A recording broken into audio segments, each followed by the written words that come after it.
respond to. Yeah, I mean, I think what Coach Benal and not Aldo, Adi is trying to brew is Don't say that. second phase, right? Dang. Second phase, perhaps second phase of change will happen here. There you go, the Farsa and Paquito. The punch for a punch here, signifying that Paquito pick. Onic, they can definitely change things up here. Now though, RRQ has a bit more of a vulnerable backline and a bit of a stronger ultimate that this Valentina can take full advantage of. For Onic, I think it's gonna be a pick more towards the role. They're gonna try and hide the really important members for later on. Oh, they get that throw though. It can still be flexed around, but in the hands of Keyboy, that is dangerous. Yeah, but you mentioned, right, keeping the cards close for the important players, and I think one of the most important players for the side of Onic It's Keyboy. is Boots. Ooh. And he actually does have Yeah. a fun fact here. Opa Whiting! Boots' performance in a week can be determined by the number of K-dramas he watched. Opa, opa! So the question is, did he watch a lot or not a lot This We can week. ask this Bude- week? We can ask Bude to like ask him during the Yeah, interview. we need to ask. Wow, need that's to a weird confirm. that's a weird charging method. But as you were mentioning, Eterna, securing a strong EXP lane matchup that has been something that Onic really likes to do. Oh my Not God. for RRQ. They're preemptively taking this Boxia. Even if there's no Uranus, it still means that this Boxia is able to come in and be fast, roaming around. Sorry, I want to know, why are you emoting so hard? What's up? What's up? What's on your mind? Oh my God, this Boxia. Fun fact, first take on this Boxia hasn't taken a loss just yet. Really? Yeah, 0 losses, I believe, Wow. on first six. So I believe so, right? I think so. There might be one where he was using it against a carry. Oh, But going up against. I don't quite I remember. don't think it's. Was it first six? I think it's alter ego, no? Well, I don't quite remember, Goni. It's been a long week. We'll see. We'll see once some people in the chat start spamming like, "Yo, bro, you're wrong." What? Was it first six? I think it was first. Well, for now, the 1-1 has been banned though. So is this something that is something we don't know of? This 1-1 seems like an inside joke among all the teams right here. It's a joke. Like there's some insider information we're not privy to as casters. Yeah, I agree. I don't think the one has been quite popular. Maybe something that they found out in scrims. Maybe Well, CW has picked it up quite a... Oh no, sorry. Skylar has picked it up quite a bit. one thing for sure is Cho catching a 1-1 is quite hard. I don't want to say it's impossible, but it's quite hard because that second skill, right, basically purifies the crowd control that the stroke can bring. So perhaps what they're trying to say is, yeah, let me just ban this 1-1, this annoying hero, so that I can catch an easier opponent. Let's see though. First Time pick. and tide wait for no Oh, one. Beatrix It's ban. gonna be the Beatrix ban indeed. Yeah, it makes sense, right? You can see Brody. that RQ actually banned out the Masha, so they're like, okay, maybe take out the Beatrix. Skylar has been performing out of his mind. With the Claude, with the Beatrix taken away, you're right, Brody is definitely an option if they want to coalesce in terms of this early game kind of composition that RRQ have brought. In another world, I don't know, wait, is Brody a good matchup against Harris? I think that's the safest you got. I think it's cool in the sense that they were using the Beatrix as a source of burst damage, and now with against a Harith, right? I think there's more chance that CW will go on that Purify yet again, and he's gonna be a bit more slippery to hold in place. With a torn apart memory, there could be a chance that they can use that spell, that long range artillery, to try and secure the kill after the members of Onic have pulled away. There you go with that Brody pick. It opens up. What's a good hero for Kairi in this current situation? There's a Farsa, so going for... Hang on, you think the Karina can show up here, blocking most of the... Halkert! Ooh, Go Halkert. Halkert! Halkert is possible, along with his Yu Zhong. That's going to be a huge problem for the backline. Going up against a Baksha though, it's quite tough. Assassin going up against Baksha is very tough, right? Stop debating yourself. No, I was thinking. Thinking out loud. Halkert. Oh no, it's it's gonna be Bane. the Bane, yeah. Went for the Okay, safer pick. How? Yo, 0% win rate on the Bane though. We'll see if Onic can make it work. As of right now, in theory, again, it does work against the whole dive aggressive composition from the side of RRQ, unless though the jungle gets taken over, and that is exactly what the Baxia is designed to do. So this is a bit of a concerning situation. Last pick for RRQ. What are they gonna try and add on to this? Crowd control? If they really want to go crazy here, I know Valentina is on the opponent, but they can take the Atlas. Oh, that's too risky. No That's Novaria? too risky? That's too Novaria? risky, I think. Oh, the Oh, Kufra. Okay, okay. I think Kufra is so much safer. Oh man, this is Yeah. scary. Like you mentioned, right on paper, I like the deadly catch not only for the dive coming in from RQ, but also to cancel out that feather airstrike when it does get opened up. But knowing Clay, he's really good with his resource allocation. He's gonna wait Flicker. until that deadly catch is used. We'll have to see. Both teams have a lot of problems to deal with. I'm concerned about the early game right here. For RRQ, that's Baxia, Paquito, Farsa, and Kufra. It's a lot of damage, but the longer the game goes, this time there's no burst damage that scales as well into the late game like the Beatrix. It's going to be the Brody. So Onic, in a way, has a bit more of a chance. This time around, they have the Farsa, right? So perhaps they can work around that. The high ground artillery, as well as the burst coming in from the feather airstrike. But definitely that is also an ultimate that can be used to Onic if deemed useful by Drian. So there you go, ladies and gentlemen. The conclusion to the Royal Derby. Leg 1, RRQ Onic. Game 3, back to a best of 1. Who's gonna come out on top? Let's see, let's see. Emblem check and spell check, Arashi, Mr. Analyst, go ahead. Well, Naomi is going with the Concussive Blast still, so is Versik. So far it's just a tanky, it's not even a sustain build, it's just a tanky build to just go and ram into your opponents. But Versik isn't going to try and contest or try to steal the opposing buff. Because Oh I guess God. Bane has good clear, but look at that. Yeah, early Purify here popped by CW. Naomi now with level 2. Oh, Skylar already munching that gold shield bot side to a half HP. Wow, that's already good early start for Skylar. Yeah, it truly is. It's very unfortunate here. I feel like Onic they were banking on the early game. You can even see from the choice of talents from the Valentina, right? They went for the Bargain Hunter.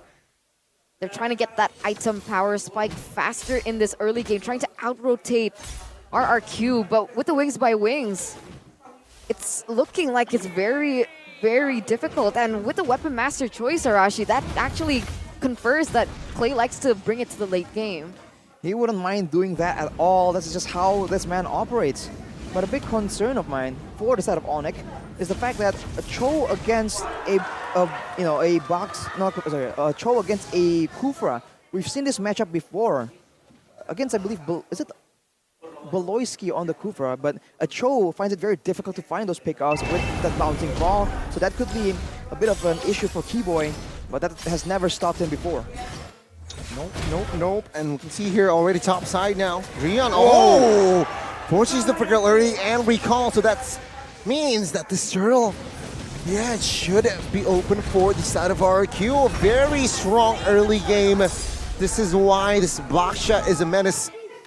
Rotates fast, adds killing pressure, and there you go. Talent's prediction, 3-3, Whoa. even Stevens. Is that Papulong voting for Onic? Yeah, the first time in a long time. The crowd broke him. Okay. Truly did. RRQ now kind of breaking Onic's strategy in this early game, already with 1,000 of gold lead. And it begs the question, why Onic just really committed into this early game, seeing how great Versik is at rotating on the Baxia with play as well. Versik still able to get that Lethal Wanderer as well, so they are getting the trades, better trades than Onic here in the early game. Uh-oh.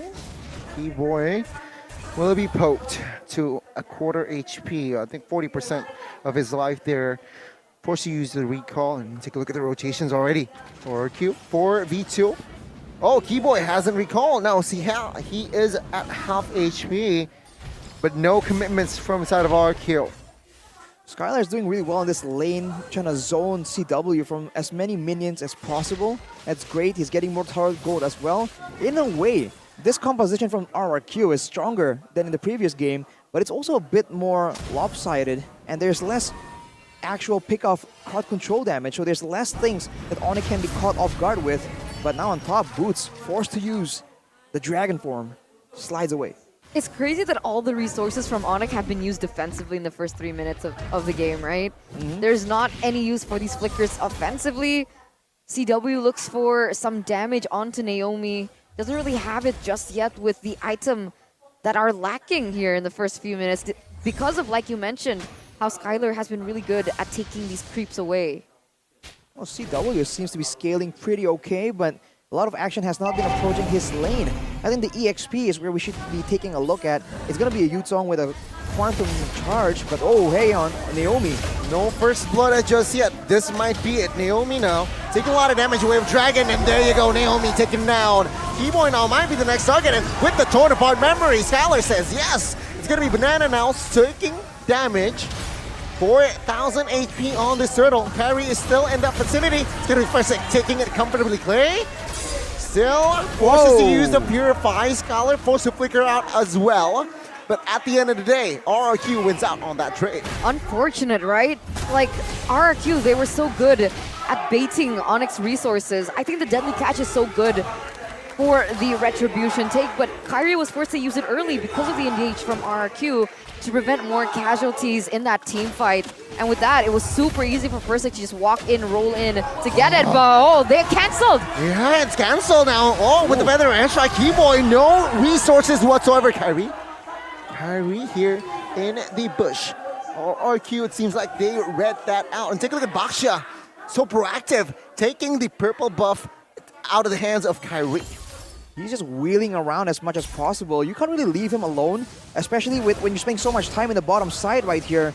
Jian steals the Feather Airstrike, but he won't be able to use it for a lot, except for clearing, unless Persik comes in. Jian, Feather Airstrike, but cancelled by Persik. Now, will they commit to this? It's a 4v3. Onic, they know better. When does the power spike from the Bane hit, right? On the Bane. So far, unfortunately, in the MPL, we haven't seen it too often, but Keyboy will be able to slide away. RRQ, they're trying their best to be aggressive, but right now, this might be the force that they want. The Conceal will actually deter them away from it, though. They wasted a lot of time rotating around there for no real big payout. Whoa, 75%. Now to the hands of the Kingdom. Yeah, the Kingdom really pulling through here. 75% audience prediction here by the Samsung Galaxy S23 Series 5G. Very different to what we feel in the venue. It feels like a really good 50-50. Both of these teams really having the support of the Kingdom and the Sonics. But back into the game, 6 minutes in, almost 7. RRQ still holding control. They have the lead, they have the dominance, but they're playing very, very slowly. Waiting for the right time. This might be it. Ooh. Bane will get the turtle comfortably. Keyboy, though, will be punished. But Calm Flicker gets him out of the way. So it's a trade fully favoring the side of Onic. Very well played for them to just sneak in that turtle, but as a result, they lose control. And against a team like this, you want that vision. You want those minion waves as far away from your jungle as possible. RRQ immediately start encroaching on Kairi's territory, most likely denying the orange buff away unless they get a kill as well. Oh, good catch on towards Skylar. Cancelled immediately with the Mind Ball, but Kairi will secure the kill. Petrify on towards 2 in the backside. Naomi very low, gets taken down as well. Now Persik isolated in the backside, gets taken down. A Banana finding compensation, taking tier 1 in the mid lane. But overall, Onic, I feel like won that fight. Yeah, they're playing the team fights really well. 3-4-1 trade. That gold gap that RRQ have built is slowly shrinking. And what I find most peculiar is the fact that, like you mentioned, Arashi, Persik has been very active in the jungle of Kairi, but look at the level lead that he has. 11 to 10 on Persik. Oh, take a look at CW. Pops the Shaman Force there. Still able to get out.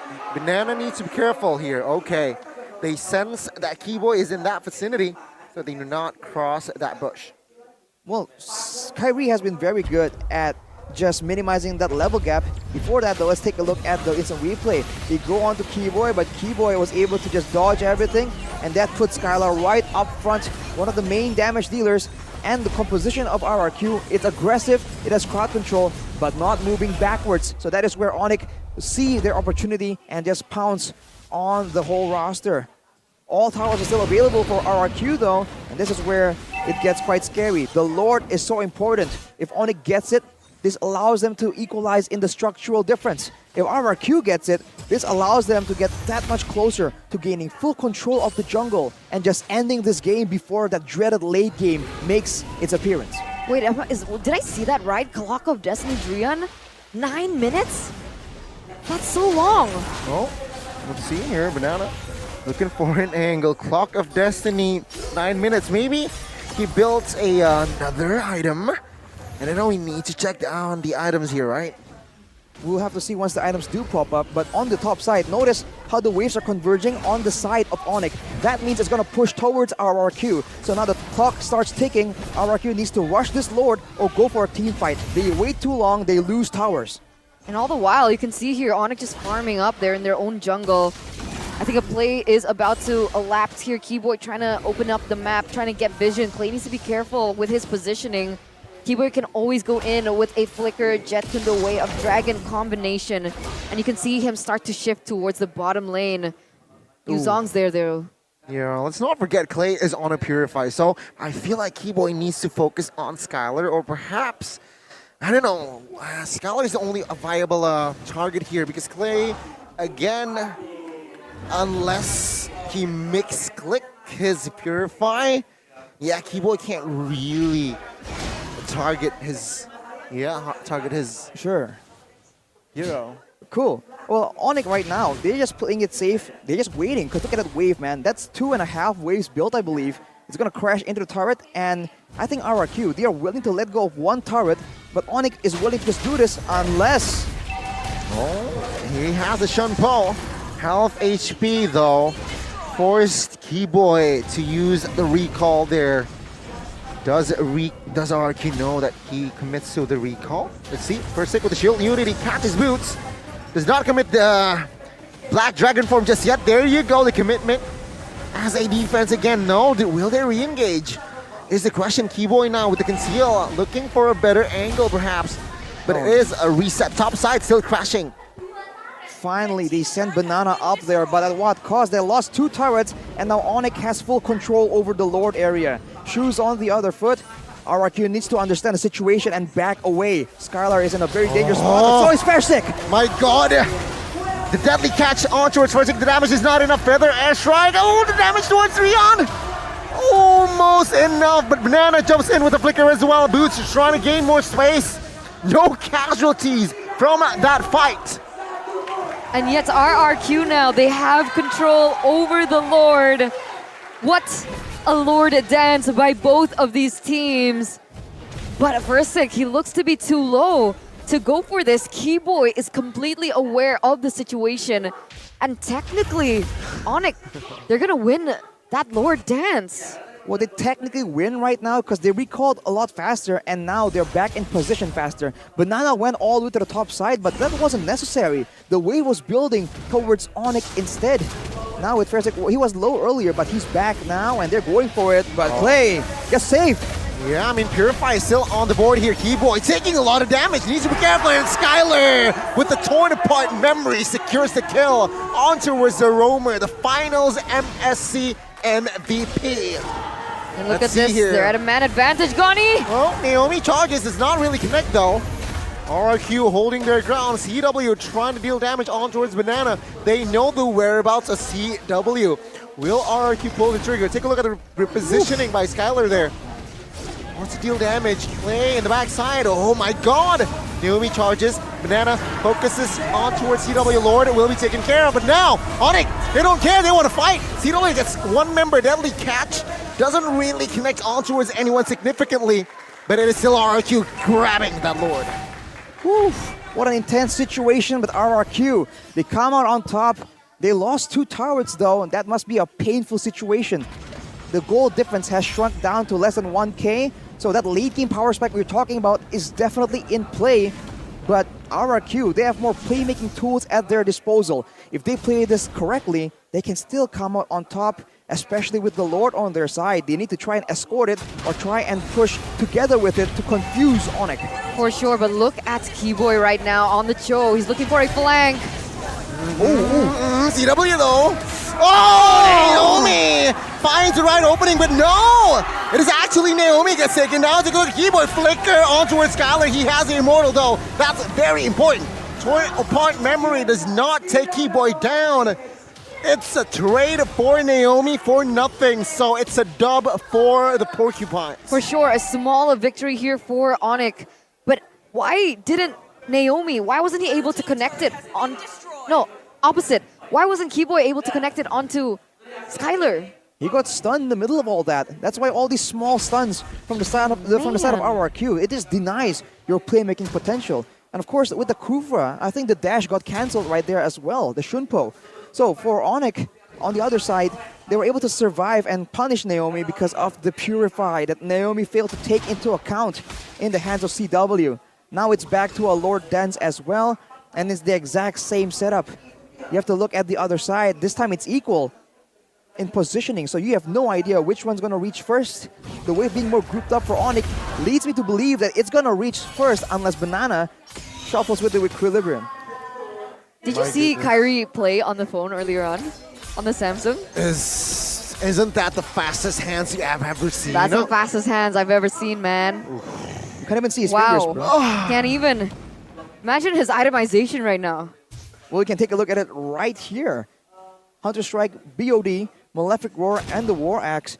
He has a ton of damage, but not a lot of defensive options, relying solely on the kit of the Bane. But look at the gold, though.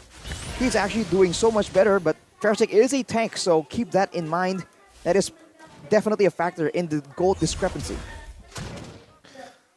Both teams now toning down their tempo. They're just waiting. RQ though, the map is 60% red. It's safe to say. And I think they should capitalize on it, right? Top side here already controlled by the Paquito. And with the Lord up, Onic needs to respond. They need to play more reactively just because, yeah, again, the map is red. Ooh, Onic has just used the Magic Sentry though. They know that there's nobody on the top side. Now CW is up there and the Lord is half HP. If RRQ wants to force this, I think everyone's converging at the same time though. That's a conceal. Just to reposition. Oh, will they commit to this? Oh, there you go. Oh, Wave Dragon wrong way. He has the Immortal, but Weather Airstrike. The Lord will be taken by BANAA. And now Boots gets stunned in the middle of everything. Gets taken out by Skylar. Naomi, it's an all-out brawl. Keyboy will not be able to survive. I might be wrong as he has the flicker. It's a one-man casualty. But RRQ, do they have enough manpower, firepower to end this game? They sure do, man. Banana, B-A-N-A-N-A. What a monster on the Paquito, taking the Lord, finding the dub for Onic, getting Boots taken off the board. He's doing so much for his team right now. And the Lord is going to charge with a mana disadvantage. Do you think Onic can defend? Recruiter HP Feather Airstrike prematurely. Lord will be taken care of. They have a good high ground here on it. They have the Harith. But it seems like the agenda for inside of RRQ is just to munch the base turrets. They're pushing them outside, which they get. So close. They're playing it so disciplined as well. The old RRQ, I feel like, would just keep going, right? And see how it turns out. But RRQ, they know. They've just won in a Lord Dance situation. Now they have more macro plays in their disposal with the mid and bottom base tower taken out for Onic. So RRQ can go for the Lord Dance, have two waves pushing automatically, and they can even go and get control in Onic's side jungle. Oof. It's looking tough, right? Looking at the real-time win probability by the Samsung Galaxy S23 Series 5G, 69. already a 69% Nice. win probability here from RRQ. But honestly, at this point, right, 18 minutes in, we're getting into that late game. One mistake might cost you the game. The lucky thing for RRQ is they have a lot more towers to fall onto, whereas Onic have lost 2 inhibitor turrets. So those lanes as well, they're going to be crashing in favor of RRQ. They have to be very careful in these Lord takes. I was wishing that we can see a replay of that Lord fight because it was so good. Everyone stopped Keyboy from making the play, and Naomi got between everyone. Hey, on cue by the Samsung Galaxy S series. Look at that. Keyboy gets denied his playmaking tools, and Naomi just stops everyone. And at the same time, Onic focused on the Lord, but Banana got the better of them. And just like that, Skylar can kite back. He's still full HP at this point. RRQ could have gone for a bit more maybe, but they go with a disciplined route, and now it's back to another Lord Dance in 25 seconds, showing again maturity from both these teams. Keyboy did his job, right? With that Wave Dragon, he forces the Baksha to be outside of the area, Lord area, right? But Kairi's retribution on that situation wasn't on point. It was actually Banana with his Paquito who's able to find that last hit on towards that Lord, a critical Lord, mind you. Man, it's another reset, and again, RRQ still with the map control. Ooh, you can see that earlier, Banana as well as Clay, they were looking for an ambush, but unfortunately, the timing wasn't quite right. Naomi, though, goes for Keyboy. On the all-in, is this the right move? Now take a look at Banana. Oh, the torn apart memory deals a lot of damage now. Combined with the feather airstrike, it made Onic just fully retreat. Instant zone out from RRQ, Oh. but Boots wants to go and re-engage. Oh my god, they forced a fight here, Boots. Is this the right call? No, RRQ in time to disengage. And now it's just Onic again on the defense. Wow, man. Onic, that was a risky move. Boots going in alone there. I think RRQ assumed everyone else was following behind him, so they backed away, which is the right play, but that could have been really bad for Onic. With the next Lord coming in, though, this is their chance. If they don't mess this up, this should be the ending play, unless Onic can once again somehow change things around. Gian now with the Divine Glaive means a lot more damage. These tankier members, these fighters from the side of RRQ needs to be a bit more careful when they are threatening, when they are just feinting an engage. But remember that Valentina needs to be in range, and so far with the positioning coming in from RRQ, they haven't really been giving him a lot of options to work with, especially with the IMU. So it might not even actually be a factor in this Lord push. Let's see. Kairi's gonna be inside half HP. Lord is now taken care of. Question mark. Take a look at the backside. Oh my god, Boots. Trying to play as much as time. 3-man knockup. Oh my goodness. Naomi now looking to find the survival. But it seems like Onic, they managed to defend this one. Against all odds, RRQ, they're the ones retreating.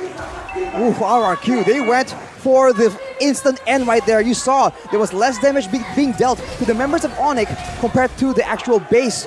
That was very, very close, but I think RRQ, they kind of chickened out last second and they back away. It's back to another Lord Dance, and the longer they do this, the more Onic can get a read on what they're trying to do, on who they're trying to punish in these bush mind games. For sure, it really all depends on who's going to pull the trigger first, right? So far, if we take a look at the items, everyone is full build at this point, but we need to take into consideration of the defense. Anything standing out to you here?